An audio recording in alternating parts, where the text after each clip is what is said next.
I've gotten feedback that I have a negative attitude from several people in my life, family, friends, coworkers.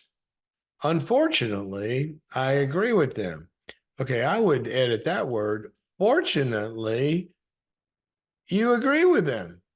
I mean, what if everybody, if one person tells you you're a horse, you can blow it off. If five do, you might want to buy a saddle. When everybody's saying the same thing, it is very fortunate that you will go, gosh, you're right, because a lot of people telling us the same thing, unless there's a lot of people on the other side, maybe it's you get into those issues.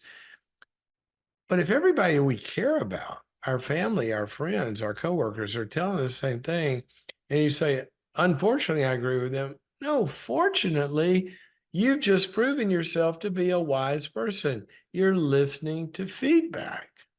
That's one of the hallmarks of wisdom, emotional maturity, and the absence of a character disorder. So good for you. So I'm going to say, fortunately, I have enough self-awareness and other awareness to agree with them and not get defensive and excuse it and deny it and gaslight it and all that kind of stuff. So here's the issue. He says, I tend to see the worst in situations and people. It's not good. And assume that things won't work out. That's not good. A lot of my friends are this way too. That's not good. I've been broke my whole life and kind of stuck in dead end jobs, and that might be making my attitude worse. Well, we can talk about that one. Lately, I've noticed that the more successful people I know tend to not be this way.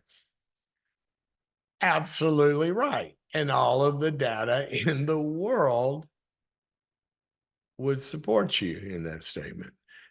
Successful people are not this way. In fact, just come to career and financial success, optimism, not seeing the worst, but seeing the glass half full is one of the biggest drivers of whether or not people become successful.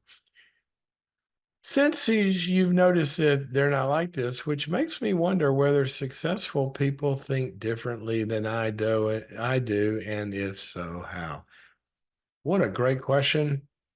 We are going to, at some point later in the year, I hope, probably if we can get in the schedule, do an entire live workshop on these mindsets of optimism. And by optimism, I don't mean denying everything bad. But what you said was you tend to look at things negatively. You'll see the worst in people. And that also means when the worst is what's in our focus, it's blocked out the good, right? Well, why would we move forward if all we see is the worst? I mean, if I want to go outside and play and it's storming out there, that's all I can see. I'm not going out there. Or what if reaching a goal is riddled with only negative things that can happen? And oh, what if I fail? And oh, the economy is so bad, nothing can be done. Or, then I'm not going to move. And you said, career has been a struggle. That's not how people that achieve things think. So you are right. You're right. And if the question is, do people think this differently? And if so, how? It's basically this way. Here's what the most successful people in the world do. They see reality. They see reality in the person they're dating. They see reality in the person that they're married to. They see reality in their kids. They see reality in the marketplace around them. Reality. Now, most of the time, you can kind of say that, large percentage of the time, that reality is a combination of good things and bad things. In a person we're loving, in a person we're dating, in the economy, whatever it is. Reality is good and bad. So the next thing they do is they don't automatically, because there's some bad in there, I'm not going forward. They weigh the bad and they weigh it probably quantitatively, but much more so probably qualitatively. What kind of bad is this? And is this the kind of bad that actually would prevent the good from being able to occur? For example, in the last year or so, interest rates have been really bad for investment. Okay. Why? Because evaluating it, the returns, the good that you could get when you're having to pay that much money for the money, it takes the returns down too low to make the investment a good decision. Okay, but you still see the good. It just doesn't work in that interest rate environment. You're dating somebody. They're smart and intelligent and charming. Well, what bad do they have? Well, they're going to have some because they're human. But what if it's they're a little quirky and eccentric, maybe a little forgetful? And that doesn't really wipe out the good. That may be a go forward. But what if the bad is they're a heroin addict?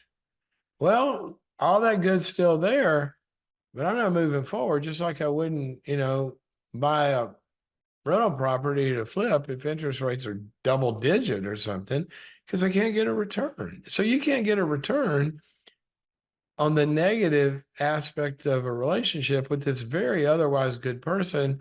You can't get a return if they're unconscious on heroin all the time.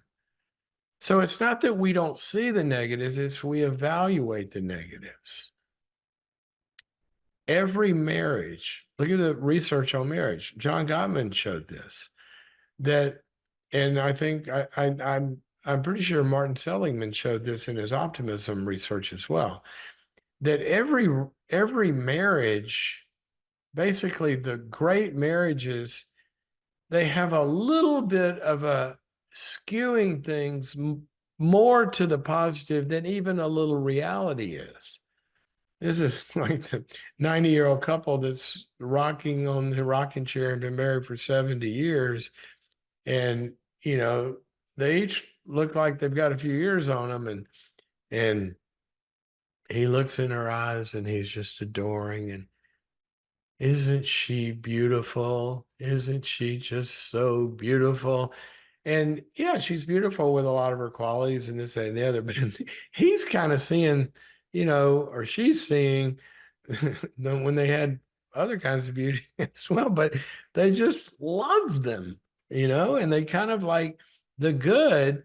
It doesn't matter. And that's what happens in every marriage, I'll see couples where it's the same problem all the research shows, basically, that marriages that fall apart and marriages that don't tend to argue about the same things: what, finances, kids, sex, mistakes, whatever. The successful ones, though, argue about those differently. And a lot of it is those drives are neutralized and they're not only seeing the negative. So, big deal. We need to always work on looking back to the beginning topic, looking at the expectations we have in life and the ones that aren't met with the lens of love, not to deny them, but to be able to solve them. Big deal. Big deal. The other thing it does, here's another thing it does. It gives you choices to possible solutions of the bad. Okay. For example, just read the business news, read the Wall Street Journal, or, Barron's or anything in a down environment like the last year. What do you see? In the down environment, people aren't going to invest their money in certain things. What they're doing is they're making, we'll say, well, we can do better, and to hedge against that, set limits against that, we can do better by moving our money this year over into bonds or something different, because we don't lose our money. See, they're finding solutions in a bad environment. That's entrepreneurial opportunity that opens up when anything goes bad, right? So, what happened when, would be an example? The horse and buggy market went really bad when somebody invented an engine to put on a car. But what opportunity that opened up if you didn't have the cynical kind of view.